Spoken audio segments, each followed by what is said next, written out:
Good morning student. मैं वीना है। मैंने लॉकडाउन में चैनल तैयार किया था, है ना, ताकि घर में बैठे बच्चे साइंस की पढ़ाई हिंदी मीडियम में कर सके और आसानी से समझ सके। मैंने बुक से ही पढ़ाया है ताकि किसी स्टूडेंट को बुक की कमी ना हो और उसे परेशानी नहीं हो कि मैं कहाँ से समझूं और कहाँ कैसे करूं। बुक से पेज बाय पेज मैंने पढ़ाया है और एक एक क्वेश्चन आंसर को हल किया है। ठीक है, आप लोग का काम है बस रीडिंग डालना। एक बार रीडिंग डालो, 2 बार डालो, तीसरी बार में तो सारे क्वेश्चन तो समझ में आ जाएंगे और सब आसान हो जाएगा। ठीक है, अभी मैं क्वेश्चन आंसर बतला रही हूँ ग्रेविटेशन पार्ट का, पेज नंबर 160। हाँ, 160 में अभ्यास है, स्टार्ट कर रही हूँ। सबसे पहला क्वेश्चन है कि यदि दो वस्तुओं के बीच की दूरी को आधा कर दिया जाए, दो वस्तुओं के बीच की दूरी को आधा कर दिया जाए तो उनके बीच गुरुत्वाकर्षण बल किस प्रकार बदलेगा? किस प्रकार गुरुत्वाकर्षण बल बदलेगा? तो गुरुत्वाकर्षण के सार्वत्रिक नियम के अनुसार दो बिंदुओं पर लगने वाला दो बिंदुओं के बीच लगने वाला गुरुत्वीय बल यानी कि gravitational force F is equal to G M m by r square, है ना। ये तो शुरू में ही हम लोग बताए हैं कि यहाँ पर g जो है वह सार्वत्रिक गुरुत्व स्थिरांक है, g कांस्टेंट है, और कैपिटल M जो है वह अर्थ का मास है, पृथ्वी का मास है, और स्मॉल m कोई भी वस्तु का मास है, जो भी ऑब्जेक्ट है उसका द्रव्यमान है, और r दोनों वस्तुओं के बीच की दूरी। r क्या है? दोनों वस्तुओं के बीच की दूरी, बीच का डिस्टेंस। तो यदि डिस्टेंस को आधा कर दिया जाए तो दोनों वस्तुओं के बीच r1 इक्वल टू क्या लिखेंगे? r बटा 2। आधा करेंगे तो क्या हो जाएगा? r by 2। तो वस्तुओं के बीच लगने वाले गुरुत्वीय बल उसका सूत्र है F1 is equal to G M m by r 1 square. ठीक, उसको मैं ऐसे लिख सकते हैं जी इंटू एम एम बटा आर बाई 2 स्क्वायर। क्योंकि आधा है तो आर बाई 2 स्क्वायर, है ना, ब्रैकेट में स्क्वायर। फिर हम लिख सकते हैं इसको F2 इज इक्वल टू ये 2 आर बाई 2 गुणे आर बाई 2, 2 बार हो गया, ये हो जाएगा 4, है ना, आर बाई 4। अब हम F2 इज इक्वल टू 4 को ब्रैकेट के बाहर करेंगे और G capital M small m by r square bracket. तो ये G M m by r square इसके बराबर क्या हो गया? फोर्स, गुरुत्वीय बल, है ना। G constant M m by r square, ये किसका है? फोर्स का, है ना, गुरुत्वीय बल का, ग्रेविटेशनल फोर्स का है G M m by r square. इतना निकलता है 4, 4 और ब्रैकेट में इतना, तो F1 इक्वल टू हो जाएगा 4F। वो G M m by r square उतना के बराबर हो गया फोर्स। तो F1 equal to 4F, 4F यानी कि 4 गुना बल बढ़ जाएगा, 4 गुना बल बढ़ जाएगा। तो दो वस्तुओं पर लगने वाला बीच की दूरी को, दो वस्तुओं पर बल लगने वाले बल को, बीच की दूरी को आधा कर दिया जाए, बीच की दूरी को 1/2 कर दिया जाए, आधा कर दिया जाए, तो उनके बीच के ग्रेविटेशनल फोर्स 4 गुना हो जाएंगे। इसको हम लोग को याद रखना है कि बीच की दूरी को आधा कर दिया जाएगा, तो यानी कि r/2। ठीक है, तो r/2 स्क्वायर, तो 2 हो गया, 2 दूना 4, 4f, तो 4 गुना फोर्स बढ़ जाएगा। ये हो गया पहला का आंसर। ये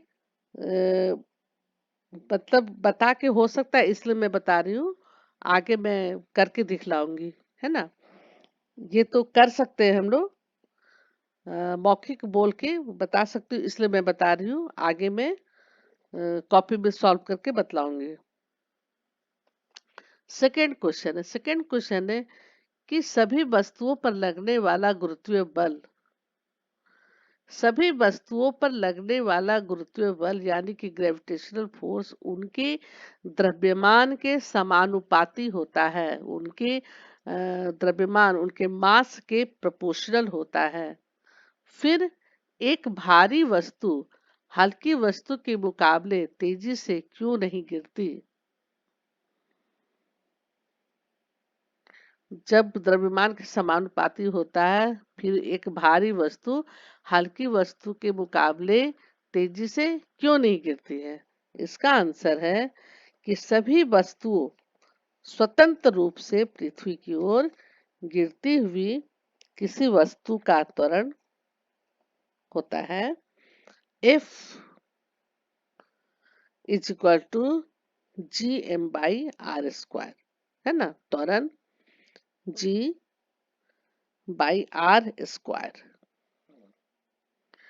तो वस्तु का जहाँ जी क्या है, जी है कांस्टेंट, गुरुत्वीय स्थिरांक। जी जो है वह कांस्टेंट है, गुरुत्वीय स्थिरांक है, और एम मास है, और आर पृथ्वी की त्रिज्या है।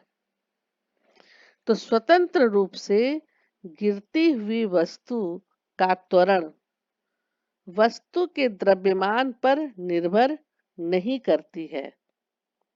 ठीक है, स्वतंत्र रूप से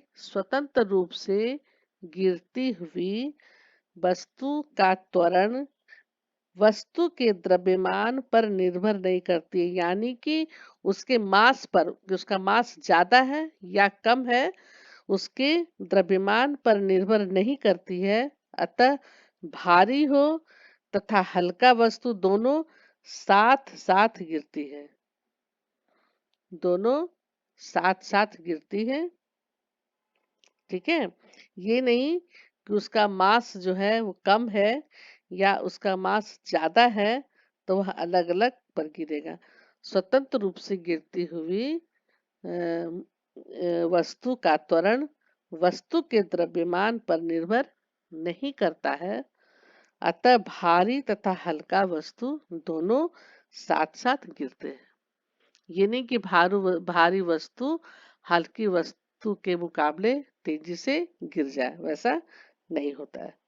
ठीक है, दोनों साथ साथ गिरती है। वस्तु का त्वरण बराबर होता है F is equal to Gm/r²। ठीक, तीसरा क्वेश्चन है, पृथ्वी तथा उसकी सतह पर रखी किसी 1 kg की वस्तु के बीच गुरुत्वीय बल का परिणाम क्या होगा?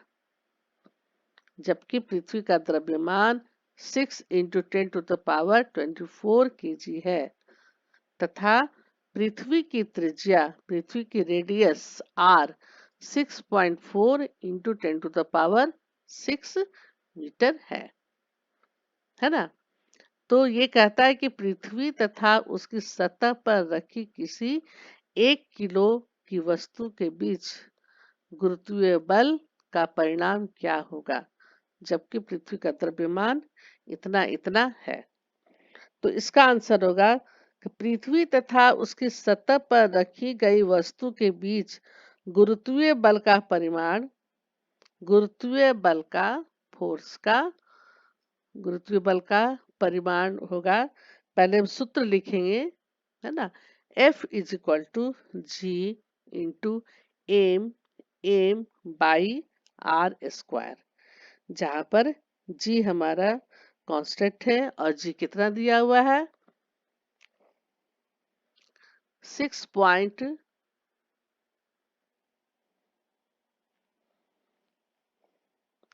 पृथ्वी का द्रव्यमान 6 इंटू 10⁻24 kg है ना।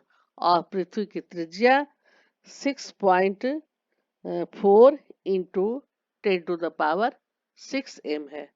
तो क्या क्या हमको दिया हुआ है यहाँ पर, देखिए जी दिया हुआ है 6.67 इंटू 10⁻−11 और मास दिया हुआ है, पृथ्वी का मास दिया हुआ है 6 इंटू 10⁻24, ये भी दिया हुआ है केजी। और पृथ्वी का त्रिज्या दिया हुआ है 6.4 इंटू 10⁻6 मीटर, ठीक है। और मास दिया हुआ है, किसी भी वस्तु का मास दिया हुआ है कितना 1 किलो 1 kg, ठीक है। तो हम इसको लिखेंगे F इजिकल टू जी है कांस्टेंट है, उसका मान है 6.67 इंटू 10⁻11 है, 10⁻−11, ये है इसका मान।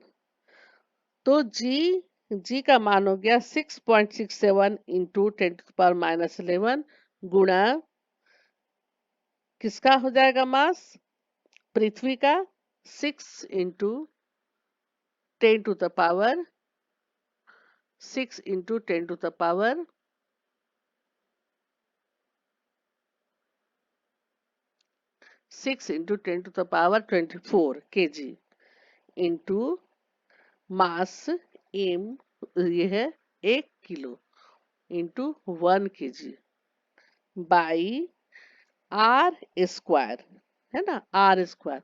सूत्र आप लोग को याद करना होगा और याद हो भी गया होगा कि F is equal to G into capital M into small m by r square.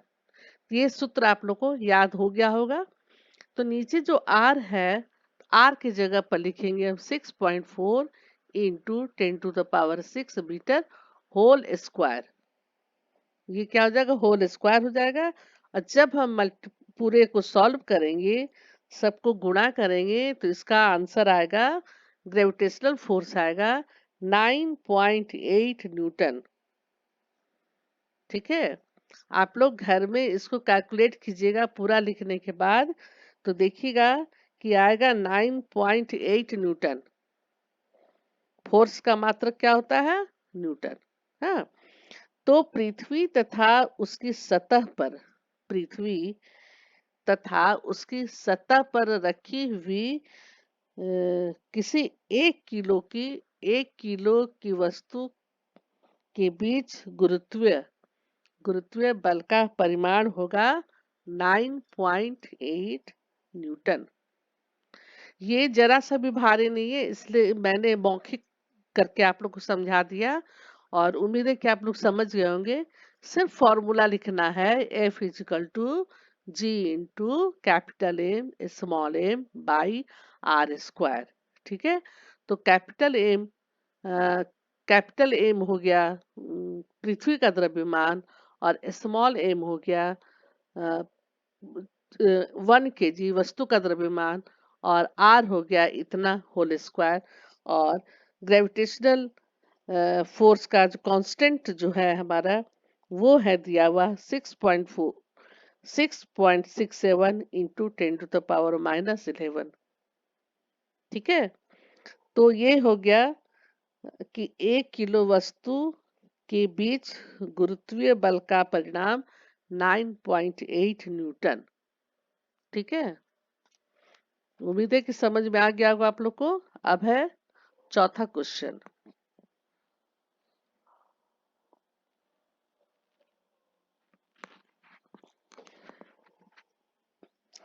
जो क्वेश्चन लिखना होगा, लिख के बताना होगा, वो मैं खुद आप लोग को बतलाऊंगी। अभी ये छोटा छोटा क्वेश्चन आप लोग कर सकते हैं, बुझवानी कर सकते हैं। चौथा क्वेश्चन है कि पृथ्वी तथा चंद्रमा एक दूसरे को गुरुत्वीय बल से आकर्षित करते हैं। ठीक है, तो क्या पृथ्वी जिस बल से चंद्रमा को आकर्षित करती है वह बल उस बल से जिससे चंद्रमा पृथ्वी को आकर्षित करता है वह बड़ा है या छोटा या फिर बराबर? बताइए क्यों। क्वेश्चन एकदम इजी है, लेकिन उसको फैला के घुमा के दे दिया है कि पृथ्वी तथा चंद्रमा एक दूसरे को गुरुत्वीय बल से आकर्षित करते हैं। ये बिल्कुल करते हैं। तो क्या पृथ्वी जिस बल से चंद्रमा को आकर्षित करता है वह बल उस बल से जिससे चंद्रमा पृथ्वी को आकर्षित करता है बड़ा है या छोटा है या बराबर है? इसका आंसर क्या होगा?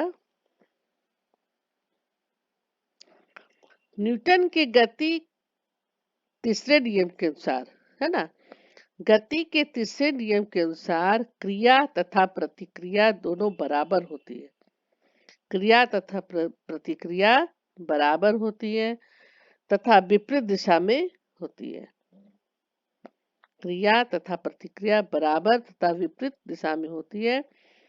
चंद्रमा भी उतने ही गुरुत्वीय बल से पृथ्वी को विपरीत दिशा में आकर्षित करता है।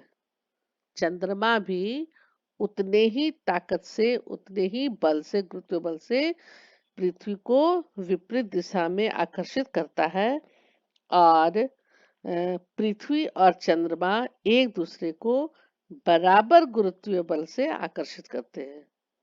उतने ही गुरुत्वीय बल से पृथ्वी को विपरीत दिशा में आकर्षित करता है। ठीक है, या हम ये कह सकते हैं पृथ्वी और चंद्रमा एक दूसरे को बराबर गुरुत्वीय बल से आकर्षित करते हैं क्योंकि गुरुत्वाकर्षण के सार्वत्रिक नियम के अनुसार दो पिंडों के बीच लगने वाला बल दोनों पिंडों के बीच समान होता है। दोनों पिंडों के बीच, दोनों पिंडों के लिए समान होता है। ठीक है, देखिए इसको फिर से समझिए। पृथ्वी और चंद्रमा, ठीक है, पृथ्वी और चंद्रमा दोनों एक दूसरे को बराबर गुरुत्वीय बल से, बराबर ग्रेविटेशनल फोर्स से आकर्षित करते हैं। ठीक है, क्योंकि गुरुत्वाकर्षण के सार्वत्रिक नियम के अनुसार दो पिंडों के बीच लगने वाला बल, दो पिंडों के बीच यानी कि जो भी पिंड हो, यहाँ पर पृथ्वी और चंद्रमा है, दो पिंडों के बीच लगने वाला बल दोनों पिंडों के बीच, दोनों पिंडों के लिए बराबर होता है। दोनों पिंडों के बीच, दोनों पिंडों के लिए बराबर होता है। इसलिए यहाँ पर क्या होगा? न छोटा न बड़ा, क्या होगा? बराबर। ठीक है, क्वेश्चन को घुमा, कोई भी पिंड हो, छोटा हो बड़ा हो, कोई भी पिंड हो, दो पिंडों के बीच में गुरुत्वाकर्षण बल बराबर लगता है, समान होता है। ठीक है, अब है पांचवा क्वेश्चन। पांचवा क्वेश्चन है कि यदि चंद्रमा पृथ्वी को आकर्षित करता है तो पृथ्वी चंद्रमा की ओर गति क्यों नहीं करती है? यदि चंद्रमा पृथ्वी को आकर्षित करता है तो पृथ्वी चंद्रमा की ओर गति क्यों नहीं करती है? इसका आंसर है कि चंद्रमा पृथ्वी को अपनी ओर आकर्षित करता है। ठीक है, चंद्रमा पृथ्वी को अपनी ओर आकर्षित करता है, परंतु पृथ्वी का मास, पृथ्वी का जो मास है, पृथ्वी का मास चंद्रमा की मास से, चंद्रमा की तुलना में बहुत अधिक है। तो बहुत अधिक होने के कारण एक्सलेशन जो है, त्वरण जो है, वह नगण्य होता है ना। और यह अतः पृथ्वी चंद्रमा की ओर गति नहीं करती है। तो F force equal to m into a, mass into acceleration, है ना, मास इंटू एक्सलेशन। न्यूटन की गति के दूसरे नियम के अनुसार किसी वस्तु में उत्पन्न त्वरण उस वस्तु के द्रव्यमान के व्युत्क्रमानुपाती होता है। वस्तु में उत्पन्न त्वरण यानी कि एक्सलेशन उस वस्तु के द्रव्यमान के व्युत्क्रमानुपाती होता है, यानी कि एक्सलेशन बराबर एफ बटा एम होता है। तो पृथ्वी में उत्पन्न एक्सलेशन का मान 0 या नगण्य हो जाता है ना। तो पृथ्वी में उत्पन्न एक्सलेशन जो है उसका मान 0 या नगण्य हो जाता है। तो हम लोग इसको कहते हैं कि अतः पृथ्वी चंद्रमा की ओर गति नहीं करती है। चूंकि उसका त्वरण नगण्य होता है, इसलिए ऐसा हम लोग बोलते हैं कि पृथ्वी चंद्रमा की ओर गति नहीं करती है। पृथ्वी चंद्रमा की ओर गति नहीं करती है। ठीक है। और यहाँ पर मेन कारण है कि पृथ्वी का मास चंद्रमा के मास से बहुत ज्यादा अधिक है ना। छठा क्वेश्चन है कि छठा क्वेश्चन है कि दो वस्तुओं के बीच लगने वाला गुरुत्वाकर्षण बल का क्या होगा यदि एक वस्तु का द्रव्यमान 2 गुना कर दिया जाए। तो और दूसरा है वस्तुओं के बीच की दूरी 2 गुनी कर दी जाए या 3 गुनी कर दी जाए। तीसरा है दोनों वस्तुओं के द्रव्यमान को 2 गुना कर दिया जाए तो क्या होगा। तो सबसे पहले हम देखते हैं कि एक वस्तु का द्रव्यमान 2 गुना कर दिया जाएगा तो बल का क्या होगा।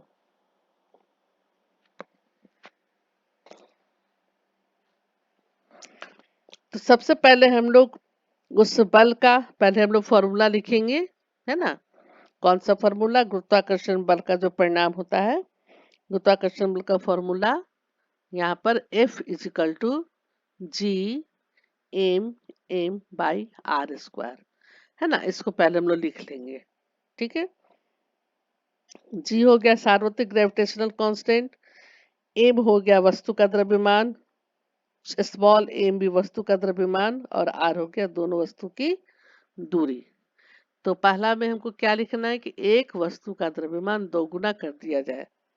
तो जब हम सूत्र लिखेंगे F is equal to G into M by r square, तो एक एम में हम गुणे 2 लिख देंगे, क्योंकि एक ही द्रव्यमान को दोगुना करने के लिए कहा जा रहा है।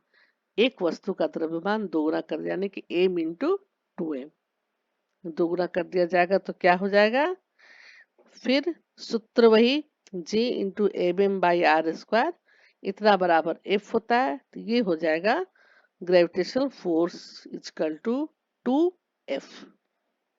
ठीक है, 2F। तो 2F मतलब क्या होगा, 2 गुना। तो अतः दोनों वस्तुओं के बीच लगने वाला गुरुत्वाकर्षण बल 2 गुना हो जाएगा। पहला का आंसर क्या हो जाएगा, यदि वस्तु का द्रव्यमान 2 गुना कर दिया जाए तो दोनों वस्तुओं के बीच लगने वाला बल भी 2 गुना हो जाएगा, 2F होगा यानी कि 2 गुना। ठीक है। सेकंड है वस्तु के बीच की दूरी 2 गुनी कर दी जाए और 3 गुनी, फिर वही सूत्र हम लोग लिखेंगे F is equal to G into M N by r square. R को क्या कहता है, कितना करने के लिए, 2 गुना। तो नीचे जो आर है जी एम एम बटा जो आर स्क्वायर है, तो आर को हम लोग लिख देंगे आर की जगह पर 2। 2 गुना कर दिया जाए तो 2 स्क्वायर हो गया।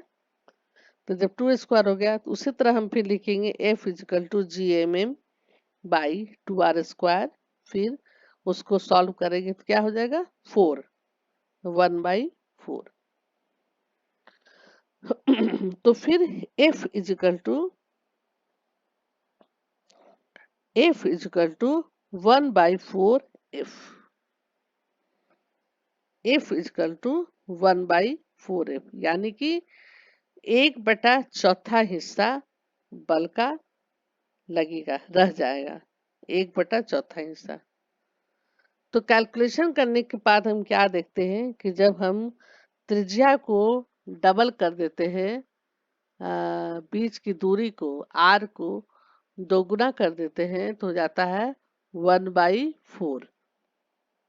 तो 1/4 हो गया। इसका मतलब कि दोनों वस्तुओं के बीच दोनों वस्तुओं के बीच की दूरी को दो गुना कर दिया जाए तो दोनों वस्तुओं के बीच लगने वाला फोर्स क्या हो जाएगा, 1/4 ही रह जाएगा। दोगुना कर देंगे तो फोर्स 1/4 ही रह जाएगा। उसी तरह 3 गुना में क्या करेंगे हम, 3 × r लिखेंगे और 3 को 3 का स्क्वायर करेंगे। 3 का स्क्वायर करेंगे तो ये हो जाएगा 9, तो 1/9 है ना। तो बीच की दूरी का फिर हो जाएगा फोर्स। फोर्स इज व्युत्क्रमानुपाती किसका है, 1/d डिस्टेंस का। तो डिस्टेंस का हो गया F व्युत्क्रमानुपाती 1/3 है ना। 3 का स्क्वायर हो जाएगा 9। तो हम क्या बोलेंगे कि दोनों वस्तुओं के द्रव्यमान को जब 2 गुना कर दिया गया, नहीं दोनों वस्तुओं के बीच के दूरी को दोगुना कर दिया गया, बीच की दूरी को, तो यहाँ पर 1/4 रह गया, 1/4 ही रह जाएगा। दोनों वस्तुओं के बीच के लगने वाला ग्रेविटेशनल फोर्स 1/4, 1/4 हिस्सा हो जाएगा। ठीक है। और यदि बीच की दूरी को 3 गुना बढ़ा दिया जाए, बीच की दूरी को 3 गुना बढ़ा दिया जाए तब वह 1/9 हिस्सा रह जाएगा। ठीक है, 9वां हिस्सा रह जाएगा। जब दुगनी करेंगे तो 1/4 हो जाएगा उसका बल में, 1/4 कम हो जाएगा। और जब हम तिगुना कर देंगे तो 1/9, 1/9 9वां भाग रह जाएगा।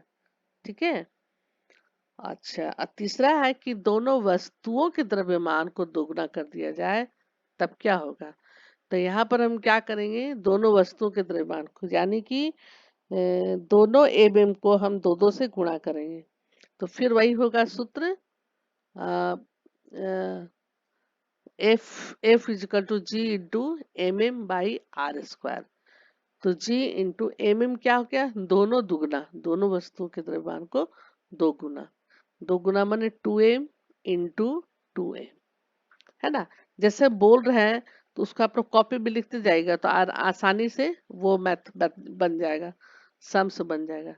जैसे द्रव्यमान 2 है, एम एम तो एम 2 × m फिर गुणा 2m हो गया बाई आर स्क्वायर, जो त्रिज्या है आर स्क्वायर, डी स्क्वायर कुछ भी लिख सकते हैं। तब यहाँ पर क्या हो जाएगा, 2×4, ये कितना हो जाएगा, द्रव्यमान 4 है ना। द्रव्यमान हो जाएगा 2×4। अब हम F1 इक्वल टू 4 को, हाँ 4 को ब्रैकेट से बाहर करेंगे और G into M m by D square, फिर ब्रैकेट में इतना हो गया तो इतना बराबर क्या हो गया, फिर फोर्स हो गया G into M m by r square is equal to force F, gravitational force.